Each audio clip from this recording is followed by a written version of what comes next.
Okay, welcome to today's episode.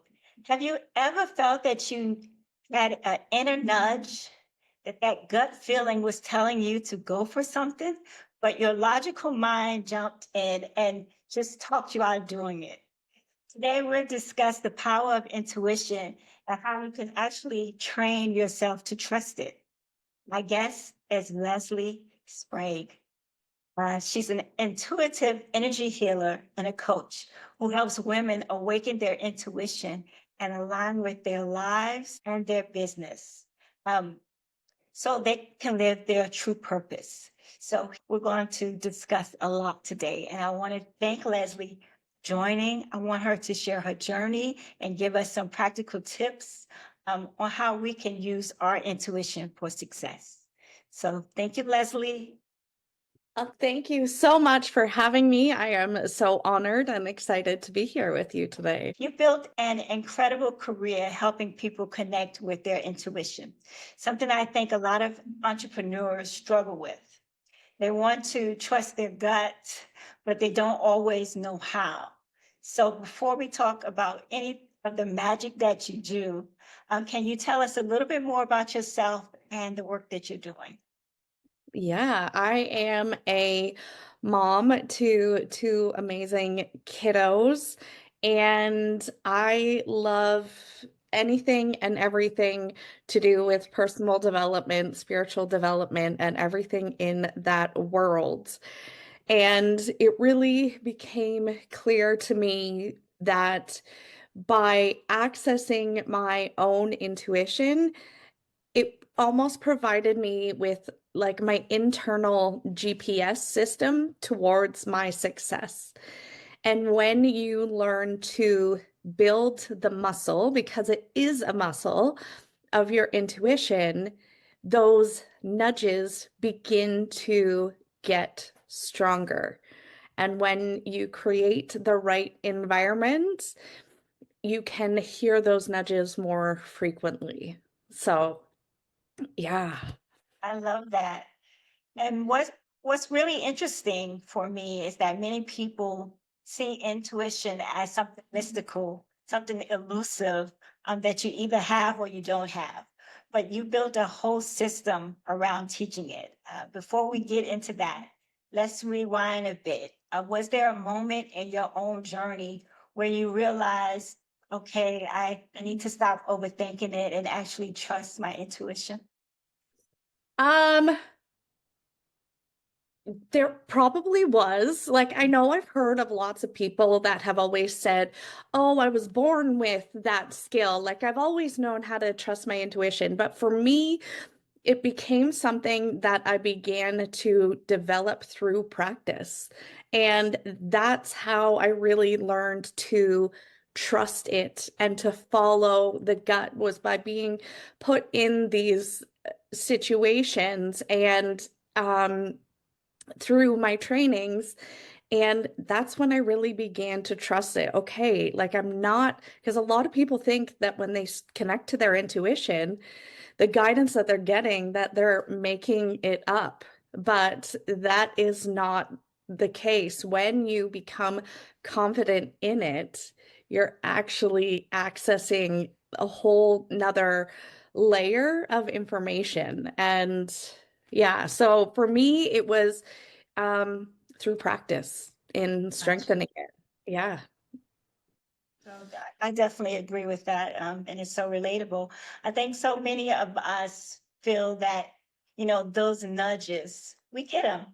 All of us get them, whether in business or relationships or even big life decisions, but we second guess them. Mhm. So let's talk about how we can actually bridge that gap. You teach people how to develop their intuition in a really practical way. Can you share um, one step that they can take to start turning their tuition on with confidence?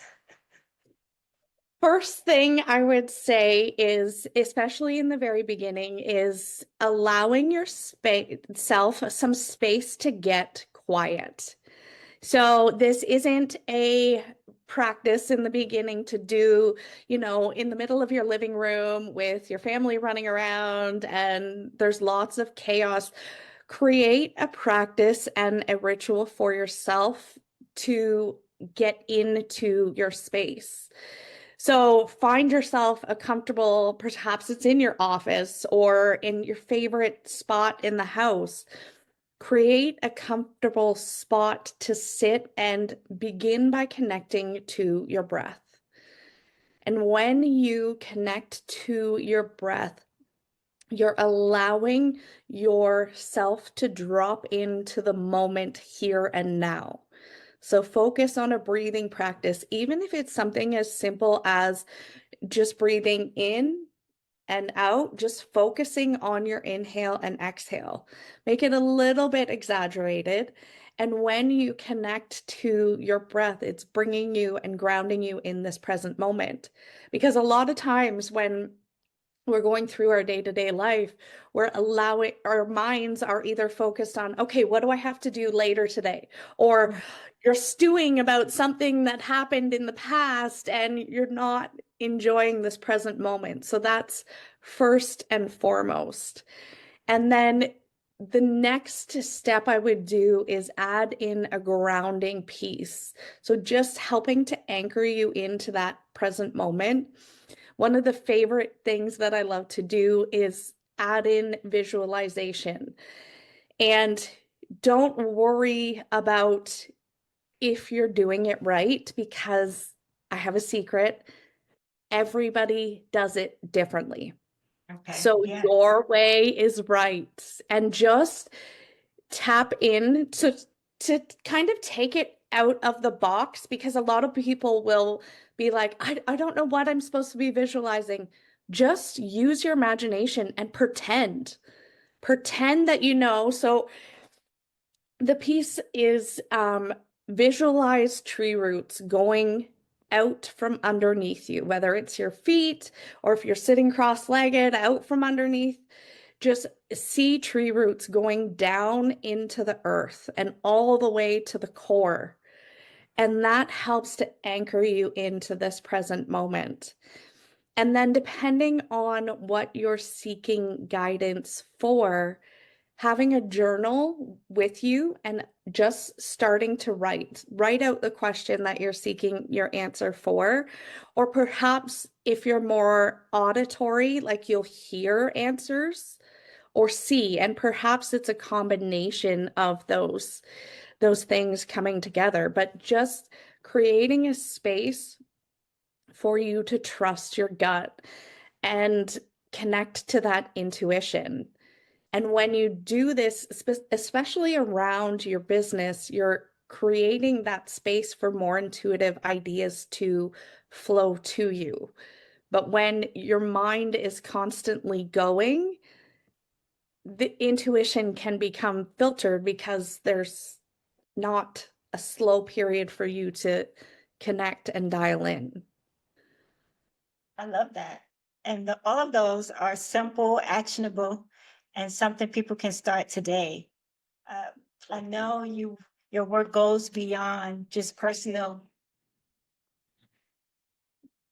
intuition. You also help people step into their power and create a life and a business that they truly love. So I have to ask, what is the legacy that you want to be known for, and how are you intentionally building it right now? Oh, that is an amazing question. I love that. I am focusing on creating an impact to bring goddesses into their awakening and stepping into that power that we all have within us, because we all have more power in our pinky finger than we give ourselves credit for. I totally agree.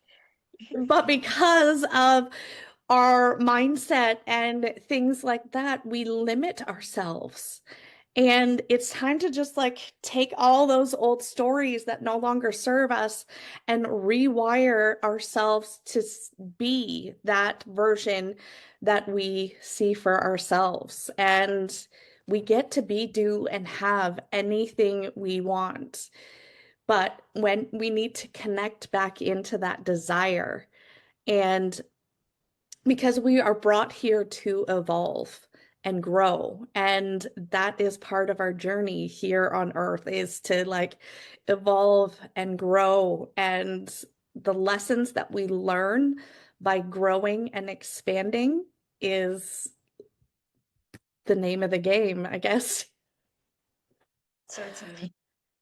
That's so inspiring. I love what you're creating. I think a lot of our listeners dream of leaving a lasting impact, but might feel overwhelmed by where to start.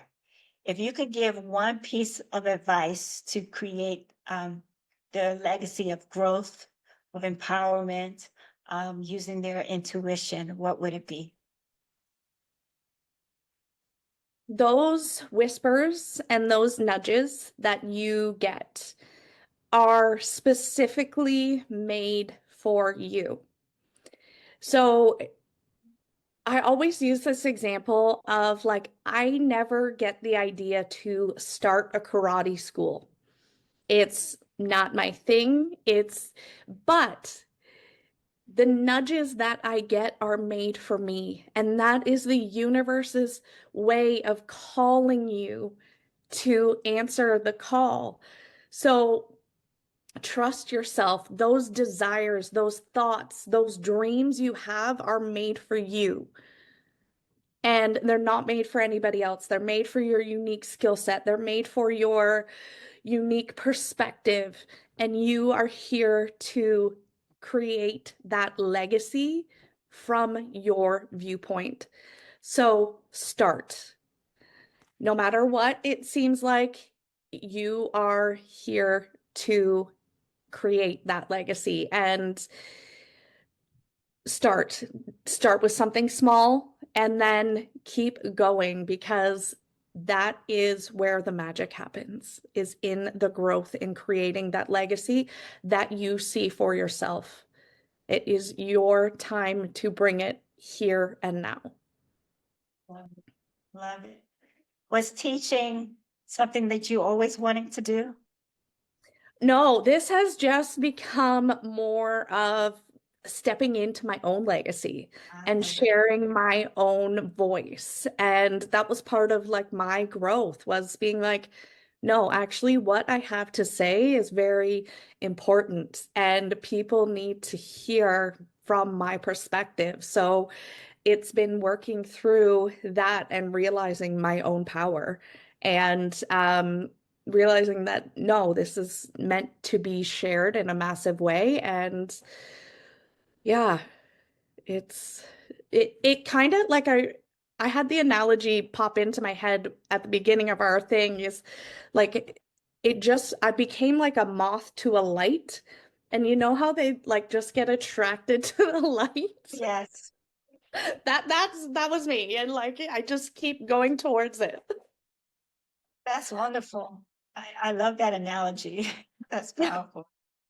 So Lesley, thank you so much for sharing your wisdom today. I know our listeners are going to walk away with feeling more connected to their intuition and more confident about creating success in their lives and their business. Where can our listeners find more about you? Where can they learn more? They can find me on my website, or actually probably a better spot, now that I say that, is through my own podcast. Lovely. The Energy of Manifestation. It can be found on YouTube, Spotify, and Apple Podcasts, everywhere. And I've got some more great tips over there for how to develop your intuition.